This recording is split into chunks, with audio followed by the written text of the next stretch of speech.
Look around the room you're sitting in right now. Like, really look around. You've got the framing inside your drywall, maybe the floorboards under your feet, or even just the cardboard box sitting out on your porch. Right, or the floor cleaner under your sink. Yes, exactly. That sharp, clean scent of the floor cleaner. All of these things, they actually trace back to a single, completely ubiquitous organism. It's wild to think about. It is. We're talking about a living thing that has survived asteroid impacts, outlived the Roman Empire, and literally provided the waterproof sealant that allowed global navies to just, conquer the world.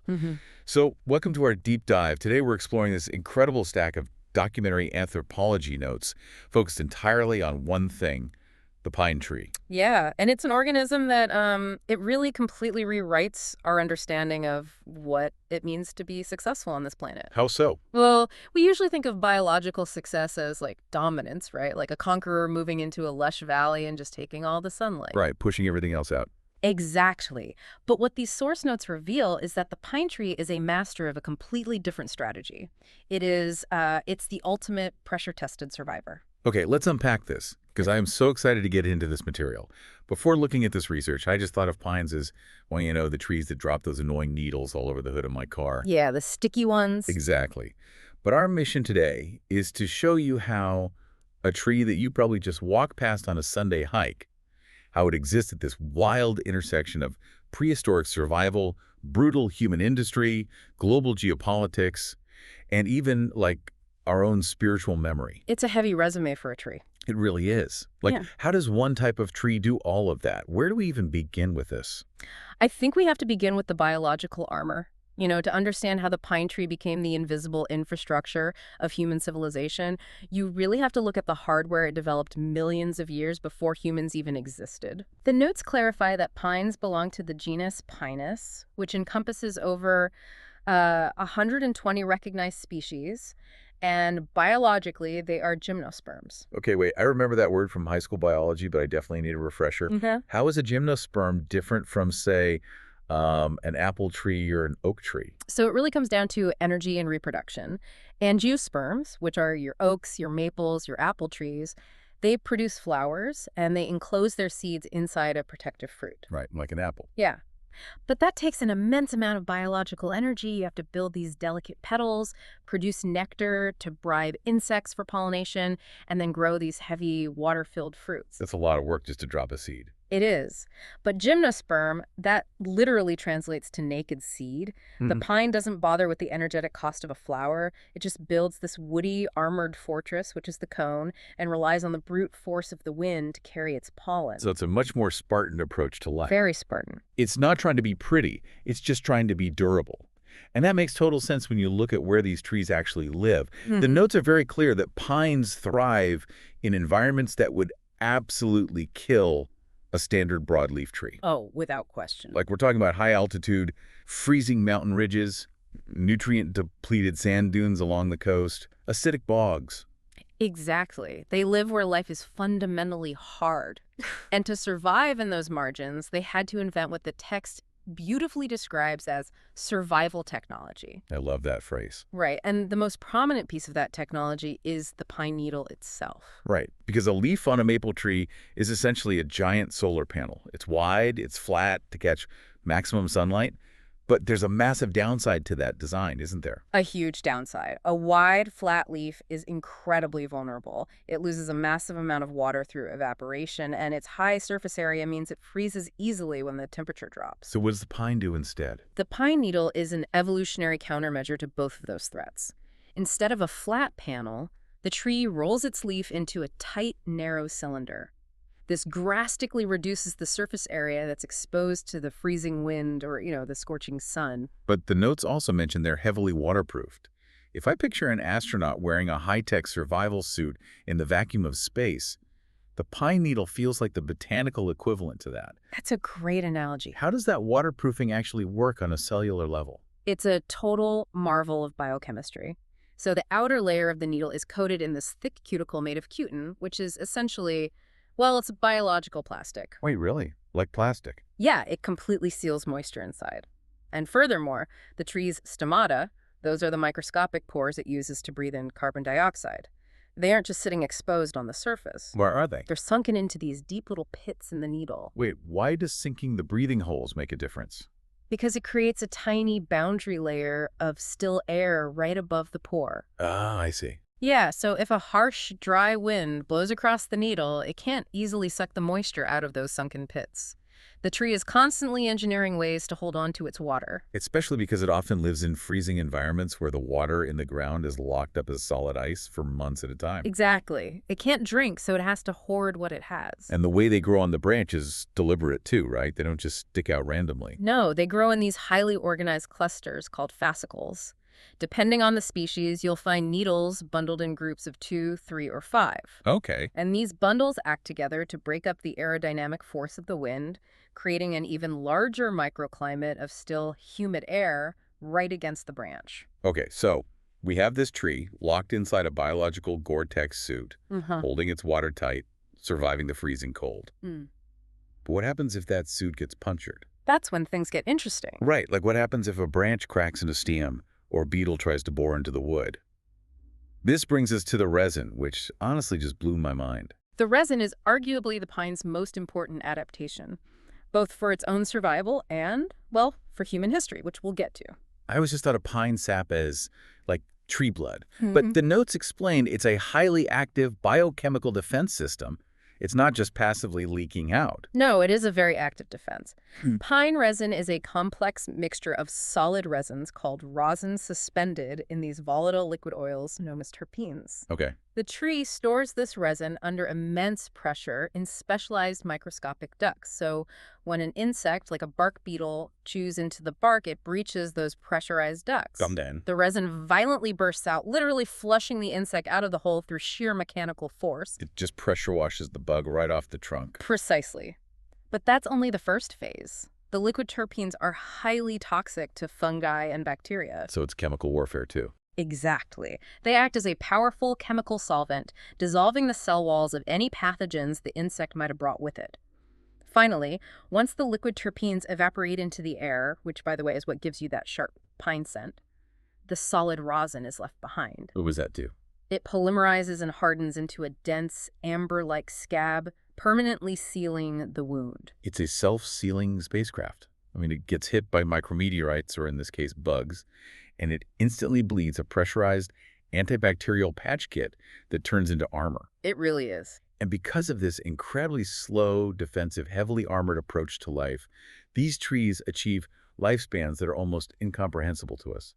The notes focus on the Great Basin bristlecone pine. Oh, the bristlecones. Some of these individual trees have been alive for over 5,000 years. 5,000 years. It really requires a complete shift in how we perceive time. Yeah. Think about it. A single living organism that sprouted when humans were just inventing the concept of the wheel.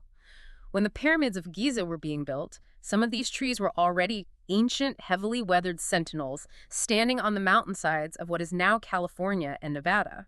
But how does a biological organism avoid cellular degradation for 5 millennia? I mean, everything breaks down eventually. How does it stay alive that long? It survives by letting parts of itself die. What do you mean? Well, an ancient bristlecone pine doesn't try to maintain a lush, full canopy. That would take way too much water and energy. Instead, it practices a strategy of extreme sectoring. Sectoring. Yeah. As the centuries pass, vast sections of the tree's wood completely die off and become these beautifully sculpted, wind-polished skeletons. But hidden beneath the bark is a single, narrow ribbon of living tissue. How narrow? Sometimes just an inch wide. And that ribbon connects one deep root to a single cluster of green needles. It abandons aesthetics entirely just for the sake of persistence. Wow, okay, but I have a massive structural question here. I'm looking at all this biology. The tree is wearing a waxy, plastic-like survival suit. It bleeds a high-pressure chemical patch kit full of volatile oils. It's built to outlive civilizations. But isn't that resin incredibly flammable? Very. I mean, terpenes are basically rocket fuel. If you are building an organism to live for 5,000 years, covering it in highly flammable chemicals seems like a colossal evolutionary design flaw. Why hasn't natural selection weeded that out? That is the ultimate paradox of the pine. It looks like a flaw until you understand the brilliance of pine fire ecology. Okay, explain that. The flammability isn't a mistake, it's an evolutionary weapon. The source text points out that many pine species, like the lodgepole pine or the jack pine, they don't just tolerate fire, they absolutely require it to reproduce. They require being set on fire? That is so counterintuitive. It is until you look at the mechanism. These species produce what are known as serotinous cones. Yes. Unlike normal cones that, open up and drop their seeds on a warm autumn day, serotinous cones are tightly clamped shut. They're glued together by a very thick, specialized version of that same resin we've just discussed. Okay. They can sit on the branch for decades, fully sealed, totally dormant. They are waiting for a specific trigger. And that trigger is a raging wildfire. Exactly. The resin holding those cones together is chemically calibrated to melt only at extreme temperatures, usually between 113 and 140 degrees Fahrenheit. Wow. So this intense, terrifying heat of a crown fire sweeps through the forest, incinerating the underbrush and seemingly destroying the adult trees. But high up in the canopy, that heat melts the resin bonds. So the fire passes, the forest is reduced to smoking ash, and only then do the cones finally pop open. Yes, they open and thousands of seeds rain down onto the freshly burned earth. That's incredible. And think about the environment those seeds are landing in. The fire has completely eliminated all the competing broadleaf trees, all the underbrush blocking the sunlight, and all the soil pathogens. It's cleared the runway. Exactly. Plus, the ash has just delivered a massive dose of readily available nutrients like phosphorus and potassium directly to the soil surface. Destruction is literally the mechanism of their reproduction. Wow. It's not just a clever trick, it's an entire philosophy of existence. Like the forest has to burn to the ground for the next generation to inherit the earth. It's beautiful in a very harsh way. It really is. But even with all these adaptations above ground, the notes make it clear that the pine tree doesn't survive in these brutal environments alone, right? There's an entire invisible economy happening beneath the soil. That's right. The pine's root system is relatively inefficient on its own, especially in the rocky or sandy soils it prefers, so it forms these profound symbiotic relationships with ectomycorrhizal fungi. Okay, break down how that interface actually works, because I know they share nutrients, but how are a tree and a fungus physically connecting? It happens at a microscopic scale. The fungal threads, which are called hyphae, are vastly thinner than the finest tree root. These hyphae wrap tightly around the outermost tips of the pine's roots, creating a literal physical sheath. They even penetrate between the outer cells of the root itself, forming this biological trading post. And what exactly are they trading at this post? Well, the pine tree, operating in the sunlight above, uses its needles to perform photosynthesis, right? So it produces rich, liquid carbohydrates, sugars. But down in the dark, acidic soil, it struggles to mine the nitrogen and phosphorus it needs. The fungus, however, is a master miner. How so? Its microscopic threads spread out for miles, secreting powerful enzymes and acids that can literally dissolve solid rock to extract those minerals. Furthermore, the fungal network acts as a massive sponge, absorbing water from far beyond the reach of the tree's own roots. So they set up an exchange rate. Exactly. The fungus pumps water and dissolved minerals directly into the tree's roots, and in exchange, the tree pays the fungus with a steady stream of liquid sugar. It is a brilliant architecture of mutual survival. They turn the entire forest floor into a deeply interconnected cooperative network. They do. But this complex underground economy, the fire-activated cones, the chemical warfare resin, none of this biological technology evolved overnight. To truly understand why the pine is so heavily armed, the notes say we have to step out of the present and look at the world that forged it. We have to travel into deep time. Yes, deep time. Because the earth that gave birth to the pine tree looks nothing like the planet we inhabit today. Not at all. We are talking about an origin story that stretches back roughly 150 to 300 million years ago, into the late Paleozoic and early Mesozoic eras. We're talking about a world where dinosaurs were brushing up against these trunks. There were no polar ice caps. None. The entire planet was essentially a warm, humid greenhouse.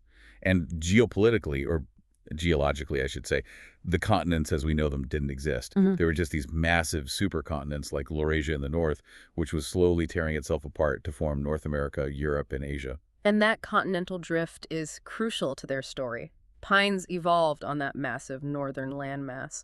But what's fascinating here is what wasn't there. What do you mean?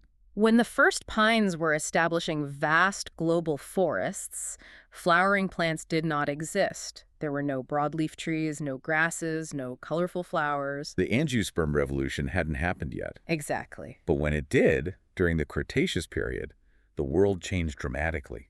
These new flowering trees started rapidly evolving. They were aggressive, they grew incredibly fast, and they had complex relationships with insect pollinators. They changed the game. They really did. How did the pines react when these fast-growing upstarts started taking over all the rich, fertile lowlands and river valleys? They executed a brilliant strategic retreat. A retreat. Yeah. The evolutionary record shows that pines didn't try to outcompete the new broadleaf trees in the lush valleys. The broadleaves simply grew too fast, creating this dense shade that young pine seedlings just couldn't survive in. Because they need sunlight. Right. Instead, the pines moved to the margins. They took the environments the broadleaves couldn't handle. They claimed the freezing, high-altitude mountain slopes. They claimed the acidic bogs. They claimed the coastal sand dunes where the soil held no water. They became masters of the places where life is hard. Exactly. Here's where it gets really interesting, which perfectly explains why they are known as a pioneer species. They don't need prime real estate. If a volcano erupts and covers the land in barren rock, or a glacier retreats and leaves behind scoured earth, the pine is the first organism to march in. They are the frontline infantry of the forest. Yeah, they colonize the devastated land. Their fungal networks slowly break down the rock to build soil, and they pave the way for other ecosystems to eventually follow. And that ability to move and colonize is deeply etched into their genetics. The source text highlights that a modern pine forest is essentially a living map of paleoclimatology. What does that mean in practice? Well, think about the massive ice ages of the Pleistocene. As continent-sized glaciers pushed down from the north, mile-high walls of ice scraping the earth to bedrock, the pine forests literally migrated. I'm trying to picture a forest moving. Obviously, trees don't walk. No, they moved generation by generation, seed by seed. As the north grew too cold even for them, the seeds that fell slightly to the south survived, while the northern edge died. Right. Over thousands of years, the entire biome shifted closer to the equator, outrunning the ice. And when the planet warmed and the glaciers retreated, the pines chased the melting ice back north. That is wild. Yeah, the distinct species we see today, the isolated populations on mountain peaks, the vast hybrid zones where different species met and bred during these migrations, it is all a record of millions of years of constant retreat and return. It changes everything about how I view a simple patch of woods. I really want you to think about this next time you go for a walk. When you step into a quiet pine forest, you aren't just looking at scenery. You are standing inside a living, ancient lineage that survived asteroid strikes, continental tectonic fracturing, and the crushing weight of multiple ice ages. It's an organism that perfected the art of enduring disaster. And it is exactly that biological perfection, the straight, tall trunks, the highly resilient wood, the waterproof chemical resin, that eventually attracted the attention of a brand new, highly disruptive force on the planet. Us, human civilization. The notes pivot here into how humans looked at this survivor of deep time and realized, hey, we can build a world out of this. And we did. But our relationship with pine as applied technology begins far earlier than most people realize. How early? The text cites archaeological evidence from Italy showing that Neanderthals were actively harvesting and processing pine resin. Right. They were using it as an adhesive for tool making, a process called hafting. But how do you go from sticky tree sap to a tool adhesive? It's not like superglue, where it just dries. No, it requires a sophisticated understanding of chemistry and heat management. The Neanderthals would collect the raw, sticky resin and carefully heat it. Over a fire. Yes, but if you heat it too much, it catches fire and burns up because of those volatile terpenes we talked about. But if you heat it just right, the liquid oil will evaporate away and the solid rosin melts into a thick, workable paste. That's brilliant. It is. You can then use it to tightly bind a sharp stone flake to a wooden handle. When it cools, it polymerizes into an incredibly hard, waterproof bond. It was a monumental leap in early human engineering, the creation of composite tools. From the very beginning, we weren't just using pine for warmth, we were using it as high-tech chemistry. And as human societies grew and scaled, the utility of the pine just exploded. When we look at the history of global construction, pine became the absolute default material. It became the default because of a physical paradox in its wood structure. Pine is classified as a softwood, meaning it is anatomically different from hardwoods like oak or hickory. What's the difference anatomically? Its cellular structure is primarily made of long, hollow tubes called tracheids. This makes the wood significantly lighter and easier to cut, carve, and nail than a dense hardwood. But despite being soft to work with, it has an incredible strength-to-weight ratio, especially under compression. Exactly. Which made it the perfect infrastructure material for daily survival.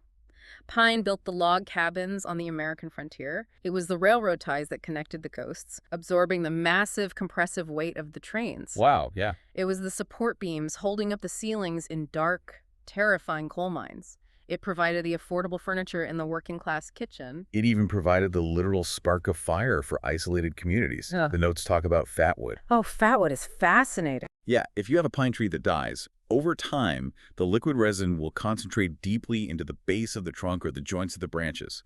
That highly resinous wood fatwood was prized all over the world as a survival fire starter. Because of the terpenes. Exactly. You can take a piece of fatwood, shave it down, and even if it's pouring rain and the wood is wet, it will catch fire instantly because the chemical terpenes repel the water and ignite. It was the bedrock of rural terrestrial life. But the text makes a crucial shift here, noting that pine wasn't just for cabins and campfires. Pine was the literal foundation of global naval empires. We have to talk about the age of sail. This is where the story gets so immense. We're talking about the 17th, 18th, and 19th centuries. The Spanish, the French, the British empires. The geopolitical reality of that era was simple naval power was completely inextricably dependent on forest power. If you wanted to project military force across an ocean or establish global trade routes, you needed ships. And those ships required massive amounts of specific timber. They needed the old-growth pine forests for masts. If you are building a massive sailing galleon or a ship of the line, you need a main mast that might be over 100 feet tall. Right. It has to be perfectly straight. It has to be incredibly strong to handle the force of the wind, but it also has to be relatively lightweight so it doesn't make the ship top-heavy and capsize it. An old-growth pine is literally the only biological structure on Earth that fits that engineering requirement. But the wood itself was only half the equation. The other half was the massive global industry known as naval stores. Naval stores. It sounds like a maritime supermarket, but it refers entirely to the chemical products derived from pine resin: pitch, tar, turpentine, and rosin. Consider the engineering challenge of a wooden ship in the middle of a corrosive saltwater ocean. Wooden planks shrink and swell. Seams open up. And water gets in. Exactly. If you don't seal those seams, the ship sinks. If you don't coat the miles of hemp rigging ropes, they rot away in the damp, salty air. Pine tar and pitch were the absolute lifeblood of global shipping. How do they apply it? They would pound shredded rope into the seams of the hull and then pour boiling hot, sticky pine pitch over it to create a completely waterproof seal. And the demand for these materials was so astronomical that it literally reshaped global geopolitics. The notes detail this incredible historical conflict in colonial America over exactly this issue. The British Royal Navy had decimated its own domestic forests. They cut them all down. Yeah, they were desperate for high-quality ship masts to maintain their military superiority against the French. So they looked to the massive, untouched stands of eastern white pine in the New England colonies. And they didn't just ask for them. The British Crown implemented policies, starting around the 1691 Massachusetts Charter, that claimed all white pines of a certain diameter entirely for the Royal Navy. Just claimed them out of nowhere. Yeah, they sent specialized royal surveyors into the deep American woods. These men would find the tallest, straightest trees and hack a massive symbol into the bark 3 slashes, forming an arrow. This was the King's Broad Arrow. It was suddenly illegal for a colonist on their own land to cut down a tree with the broad arrow on it, even if they were freezing and needed firewood or needed lumber to build a barn. That tree belonged to the king. And you can imagine the immense resentment this sparked. The local colonists viewed the forest as an abundant, necessary resource for their own survival. Suddenly, the imperial military machine was seizing their local environment for global infrastructure. It led to outright rebellion. The notes mention the Pine Tree Riot of 1772 in New Hampshire. Colonists actually disguised themselves, raided the inns where the royal surveyors were staying, beat them, and ran them out of town. Wow. The pine tree was literally a fiercely contested geopolitical flashpoint that helped fan the flames of the American Revolution. So what does this all mean? We have this tree that is the humble wood of rural cabins, but also the elite, highly contested resource of royal navies. How did this tree shape both the poorest pioneer and the richest emperor? It's a great question. And while empires were fighting over masts and tariffs, it is important to note how indigenous cultures in North America were utilizing the pine in a completely different way. How so? Their relationship with the organism was incredibly sophisticated and based on deep, sustainable, localized knowledge rather than sheer global extraction. The text highlights some brilliant uses here. Indigenous peoples gathered piñon nuts, which are these dense little packets of fat and protein, essential for surviving the harsh winters in the Southwest. They harvested the pine needles to brew teas that are incredibly rich in vitamin C, acting as a vital scurvy preventative long before European sailors figured it out. And they used that antimicrobial resin we talked about earlier as a highly effective antiseptic wound dressing. They understood the biochemistry of the tree intimately. It is a stark contrast to the industrial model, and the source text takes great care to detail the darker, deeply troubling realities of that industrial extraction.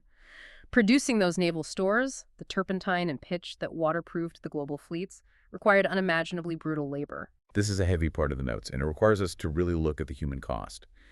The history of the naval stores industry in the American South is fundamentally a history of exploitation. It is. The extraction process was punishing. To harvest the resin, workers had to box the trees. Box them. Yeah, this meant walking through deep, isolated pine forests in the sweltering heat of the southern summer, using specialized axes to hack deep, V-shaped gashes into the living trunks of hundreds of trees a day. That sounds exhausting. It was.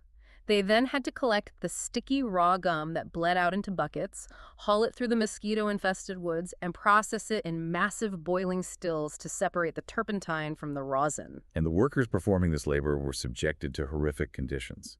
The notes report that prior to the Civil War, this intensely dangerous, toxic work was predominantly forced upon enslaved Africans. They were driven to extract the wealth of the forest for the plantation owners and the global shipping markets. And the notes point out that following emancipation, the systemic exploitation simply shifted its legal framework. The brutal labor of the turpentine camps was largely fueled by the convict lease system and severe debt peonage. Right. This trapped poor, marginalized workers, often African-American and American, isolated, inescapable forest camps. They were subjected to toxic fumes, constant risk of burns from the highly flammable boiling pitch, and extreme physical exhaustion. The source text lays this out so impartially, but the reality is staggering. It frames the history of the pine tree as a ledger. On one side, you have this remarkable human resilience, incredible technological leaps in engineering, and the maritime connection of the entire globe. Right. But on the other side of that same ledger, you have devastating human exploitation, suffering, and massive ecological depletion. The wealth of the empires was built on the backs of those trapped in the turpentine camps. It forces us to hold two contradictory truths simultaneously. The tree provided the physical means for human progress, but it was also the raw material for deep human cruelty. It answered the fundamental requirements of survival and dominance for whatever system controlled it. Which perfectly encapsulates the split personality of this organism. To the rural pioneer, it's the humble wood of the kitchen table and the warmth of a cabin fire. To the British monarch, it's the elite, heavily guarded, military mast of a warship. To the enslaved worker, it is the site of grueling, forced extraction.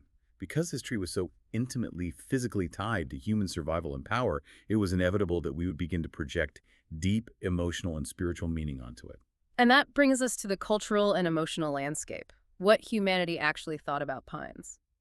This section is profoundly interesting because if you look across completely disconnected, geographically isolated civilizations, you find them projecting surprisingly similar symbolic resonance onto this specific tree. Let's travel to East Asia first. The notes explain how in traditional Chinese culture, the pine is highly revered as one of the three friends of winter. It's a motif that groups the pine, the bamboo, and the plum blossom together. It is a beautiful conceptual framing. As the harsh, freezing winter sets in, almost all other plant life dies back, loses its leaves, and visually retreats. But these three plants remain visually vibrant. The pine, with its dark evergreen needles, stands stark against the white snow. So they became symbols of moral endurance. They represent the scholar who maintains their integrity during times of political hardship. They represent the beauty of loyal friends surviving a cold, difficult season together without breaking. In Japan, the symbolism shares that root of endurance but connects it deeply to the sacred. The pine is associated with permanence and longevity. You will frequently find ancient, heavily pruned, carefully tended pine trees planted near Shinto shrines and Buddhist temples. As anchors. Yes, they're viewed as stable, enduring anchors, physical bridges between the fleeting, shifting world of humans and the eternal world of the kami, the spirits. Then you move across the world to ancient Greece and Rome, and the pine takes on a slightly wilder but still eternal meaning. It is heavily associated with Dionysus, the god of wine and ecstasy. His followers carried a staff called a thyrsus, which was famously topped with a pine cone. The pine in Mediterranean antiquity often represented the fading boundary between the civilized city-state and the untamed mountain wilderness. But the Romans also incorporated it heavily into funerary rites. Which again links back to its biology. In a dry Mediterranean landscape, when the summer heat scorches everything brown or winter sends other trees into dormancy, the pine remains aggressively, vividly green. To the Roman mind, that evergreen persistence suggested immortality. It became a comforting symbol that the essence of life persists even beyond the threshold of physical death. But if you take that same evergreen persistence and drop it into Northern Europe, the emotional tone gets much darker. In Slavic and Scandinavian folklore, the endless, shadowy pine taiga wasn't a symbol of comforting immortality. It was a symbol of total, terrifying isolation. The dark woods. Exactly. To a medieval peasant in Northern Europe, the deep pine forest was where the familiar, safe world of the village ended. It represented harsh winter survival. It was a place of hidden predators, ancient spirits, and the overwhelming unknown. Yet even within that fear, there was reverence. The notes point out how, within Christianity, that Northern European awe of the evergreen was folded into winter traditions. Bringing pine branches inside during the darkest, shortest days of winter was a defiant act. It was a symbol of hope. Yeah, a physical reminder that eternal life continues even in the deepest freeze. That is the biological root of the modern Christmas tree. And finally, jumping to North America, the cultural meaning shifts yet again. Here, the pine became deeply tied to the mythology of the frontier.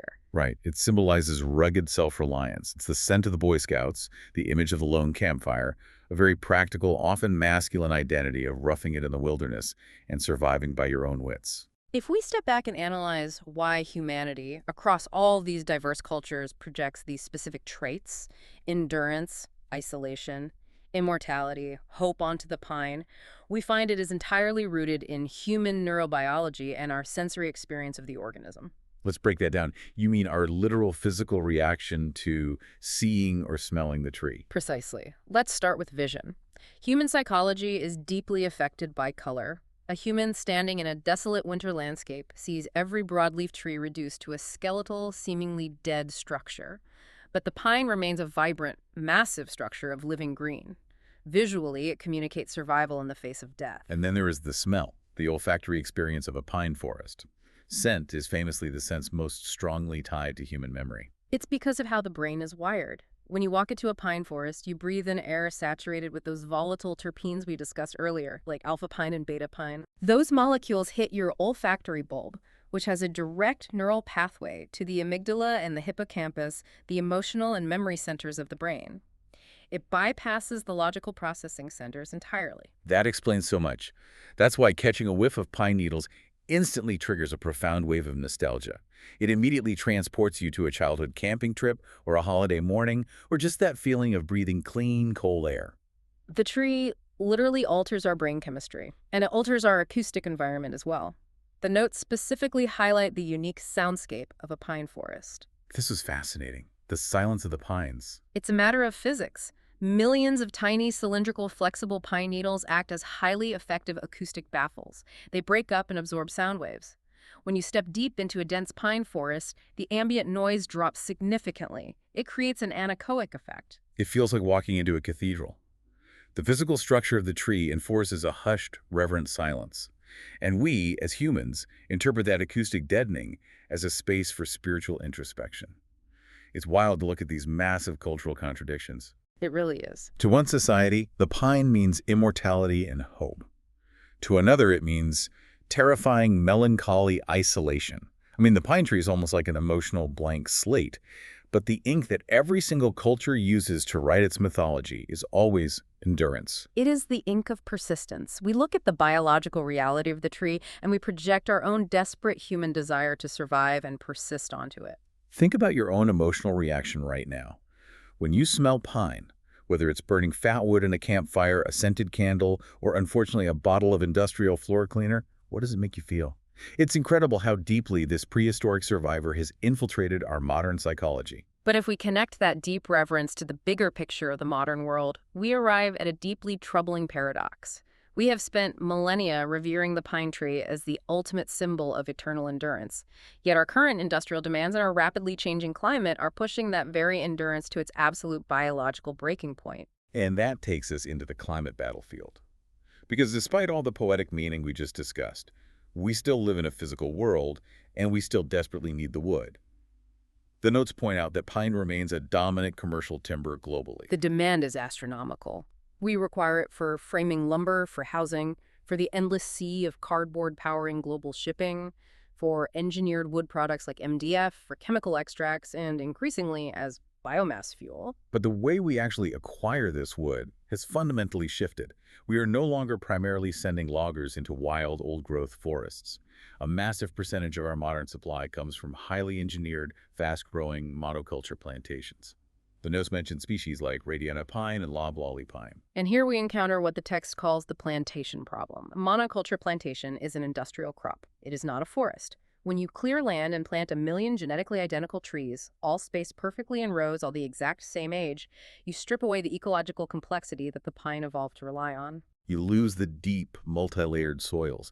You lose the diverse understory of other plants. And crucially, you don't have time to develop those ancient, intricate mycorrhizal fungal networks we talked about. Exactly. And because it is a monoculture of genetic clones, it is dangerously vulnerable.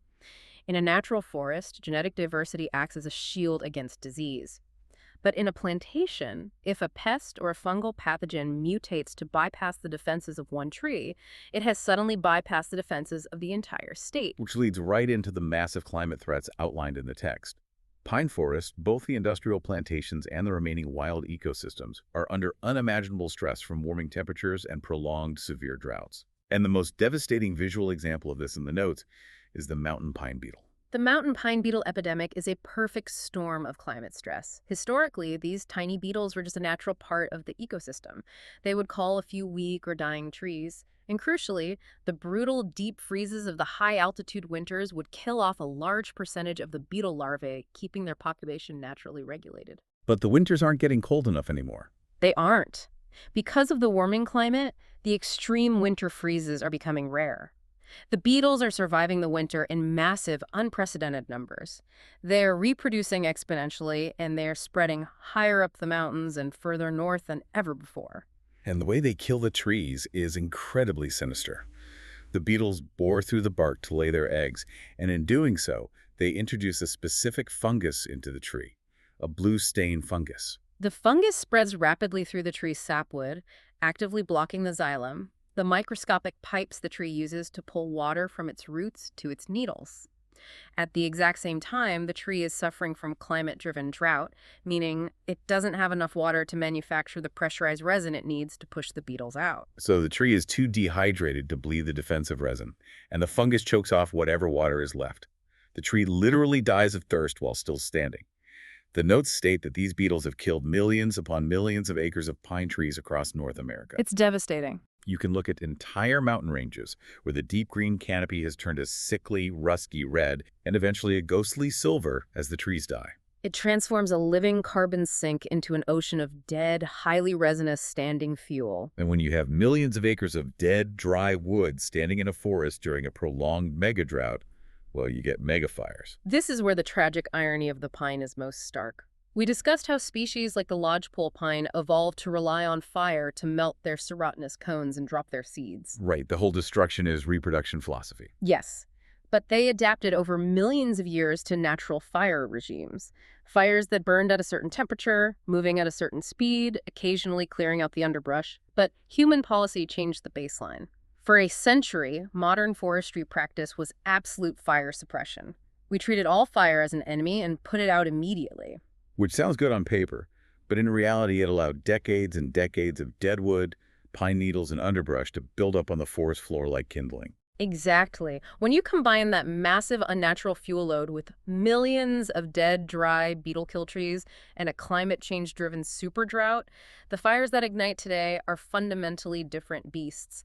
These megafires burn hotter, larger, and vastly faster than anything the evolutionary record prepared these trees for. They become crown fires that move through the canopy like a blowtorch. Yeah. The heat is so intense that it doesn't just melt the resin to release the seeds, it completely incinerates the cones and vaporizes the seeds inside them. It burns so deep and so hot that it literally combusts the organic matter within the soil itself, destroying the fungal networks and leaving behind a sterilized, hydrophobic layer of earth that repels water, leading to massive landslides when the rains finally come. Wow. The tree's greatest evolutionary defense, its partnership with fire, is failing against human-accelerated change.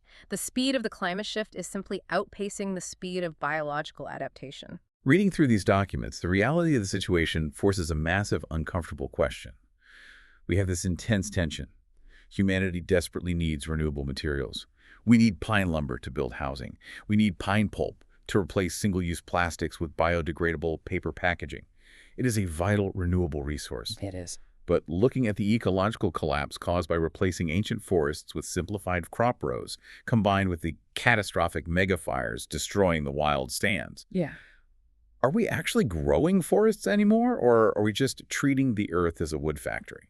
The source notes present this ongoing crisis neutrally, outlining a profound debate currently fracturing the forestry and conservation communities. There is no clear consensus on the path forward. It's a massive dilemma. On one side, you have advocates for aggressive, active management. They argue that humans must intervene, we need to mechanically thin the overgrown forests, conduct highly controlled prescribed burns to clear the fuel loads, and even genetically engineer and plant new pine varieties that are more resistant to heat and drought. But on the other side of the debate, ecologists argue that human intervention, arrogance, and the illusion of control are exactly what created the crisis in the first place. They argue that we must step back, drastically reduce our consumption, allow natural fire processes to return without suppression, and give these ancient ecosystems the time and space to recover autonomously, relying on the genetic resilience they built over millions of years. We're simply looking at what the documentation shows, and what it shows is an organism at a crossroads.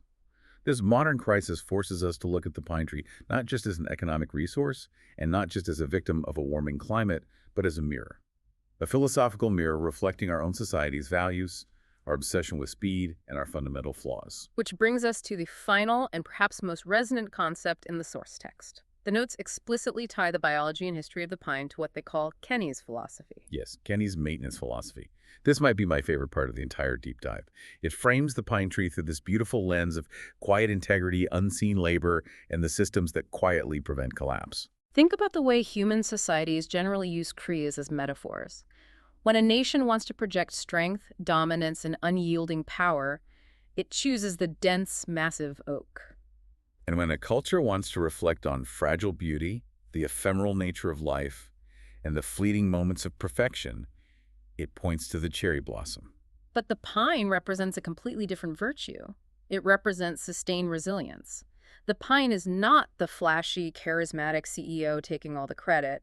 It is the dishwasher in the back of the restaurant keeping the entire operation running. That's such a good way to put it. It is the unseen structural beam inside the wall holding up the roof. It is the worker who shows up every single day, without fail, through the bitter, freezing winter and keeps the entire system from collapsing into chaos. The notes highlight this core, painful contradiction. As a species, humans universally worship this kind of endurance. We write poems about persistence, we revere the concept of standing firm in the storm, yet we relentlessly, industrially consume the very ancient forests that serve as the physical, living embodiment of that endurance. This raises an important question. The biology of the pine teaches slowness. It teaches profound restraint. It teaches the value of avoiding excess. It survives by specifically not growing too fast, by holding its energy in reserve, and by carefully managing its resources. But modern human civilization, especially over the last century, values the exact opposite. Exactly. We demand speed. We demand rapid extraction, immediate quarterly profit, and infinite acceleration. So can a civilization that is entirely built on speed and acceleration learn anything from an organism that is entirely built on patience? The pine tree literally proves that true, long-lasting endurance isn't about explosive, aggressive expansion. It's about holding your ground. It's about cooperating with your environment like trading sugars with the underground fungal networks and just surviving the winter. It stands as a profound biological critique of modernity. The tree refuses the urge to maximize its short-term gains, and because of that deep restraint, it lives for 5,000 years. We, on the other hand, maximize our short-term gains every single quarter, and our global systems are beginning to deeply fracture. I love this maintenance analogy. Hmm. Think about the pine tree, like that one deeply reliable friend or family member we all have in our lives. They never demand the spotlight. They aren't the loud life of the party. But when things fall apart, when it's time to move across town, they're the ones standing in your driveway at 6 a.m. ready to carry the heavy boxes. Grace! When the pipes burst, they're the one under the sink with a wrench. They provide the quiet and necessary structure of life. And the tragedy is, you usually only notice how vital they are when they're suddenly gone. That is the pine tree. The quiet protector that we take entirely for granted. So, to you listening right now, as we wrap this up, I want to ask you to evaluate your own life through the lens of the pine. Think about the way you work, the way you consume, the way you build your relationships. Are you constantly chasing the rapid, flashy, resource-heavy growth of a spring flower, burning yourself out trying to constantly expand and be seen? Or are you taking the time to build the deep, quiet, enduring roots of the pine?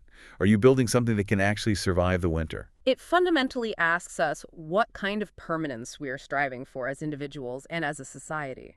What an incredible journey this text has taken us on. We started with a prehistoric needle, evolving a waxy cuticle to survive continental ice ages. We moved to a biological resin that pressure washes beetles, and eventually waterproofed the British Royal Navy as they conquered the globe. We saw the tree stand in ancient Chinese artwork as a symbol of moral integrity, and we face it today as the ultimate test of humanity's ability to think long-term about our climate and our insatiable extraction. The source notes leave us with a final, lingering challenge built entirely from these themes. The text asks a simple but devastating question. Will we become worthy ancestors? Wow. Look around your room right now. As we noted at the beginning, chances are there is something made of pine very near to you. The framing of your bed, the floorboards, a bookshelf, or even a simple piece of paper sitting on your desk. It's the invisible scaffolding of our lives. Consider the physical reality of that object. The specific tree that provided the material for your bookshelf might have spent a century or more standing on a quiet mountainside. It slowly traded sugars with fungi in the dark.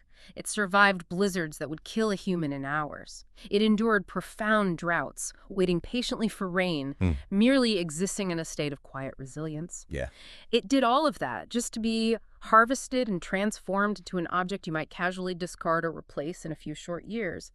What if we changed our perspective? What if we viewed the things we consume not by how quickly or cheaply we can use them up, but by the timeline of the ancient, patient life that was given up to create them? That puts a completely different, incredibly heavy weight on almost everything we touch in our modern lives. Thank you so much for joining us on this custom-tailored deep dive into the extraordinary hidden world of the pine. I promise you, the next time you step outside, smell that sharp resin in the air, or just pick up a fallen pine cone from the sidewalk, you are never going to look at it the same way again. Stay curious.